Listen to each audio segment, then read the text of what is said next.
listen to the sound of my voice and let me lead you into hypnosis.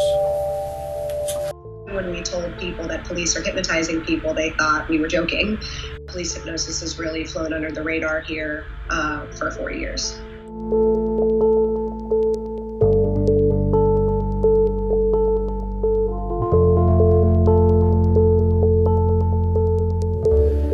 I'm going to place into the DVD recorder, I'm going to replace a recording of what happened the other night. You're seeing a man's face, you have it in your mind. Can you describe this man from top to bottom, please? He's wearing a long sleeve shirt.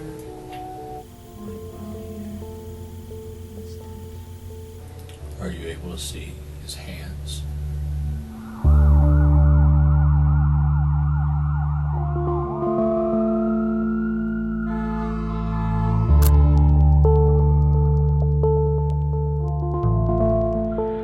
Police in Texas were using hypnosis for everything. They've used it on murder cases, a guy who got bit by an animal and he couldn't remember what kind of animal it was. They hypnotized him to see if he could remember. Like really anything. They were just pulling out, well, let's just hypnotize them.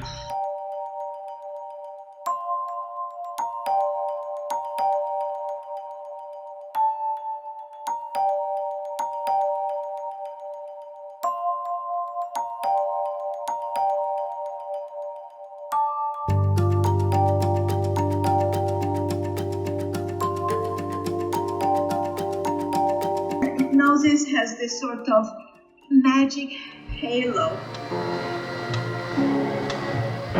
It is as if it is something that does not belong to the sphere of science. It belongs to the sphere of possibilities and dreams and lack of consciousness and all these mysterious things, but it isn't.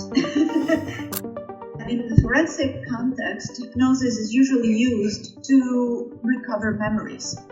And of course, what is important in a witness report are two things: the relevance of the things that a person remembers and reports, and also the accuracy. And there have been a number of studies showing that actually it increases what people remember. The problem, though, is that half of those things that a person remembers are not true. It lowers this level of decision of what a memory is. And a lot of things that are not memories tend to be considered memories if a person is hypnotized. And the person does not know what is true and what is not true. And of course, the investigator does not know what is true and what is not true. So for a clinical setting, it could also be in part okay.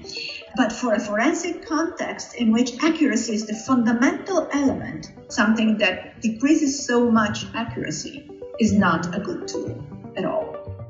Hypnosis, it's only a tool to get what you've observed or sensed in some manner. You're going to remember everything that is said and everything that's done in the room. If I were to use the term "in your mind's eye," do you know what I'd be talking about? Pretty much, yes, sir.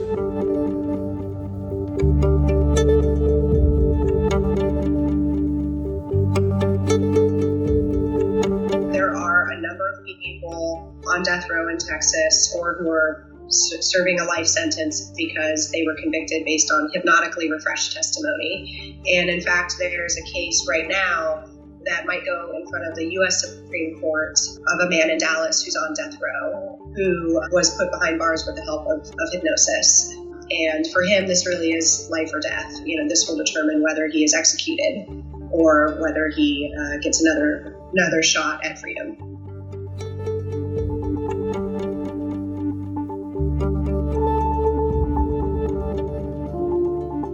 Texas hasn't taken a new look at this in a real way in a long time from the legislative perspective. And so I think our small hope is that people will become aware that police are using hypnosis and that will raise questions about whether this is a practice that should go on or whether it should be reined in or done away with completely.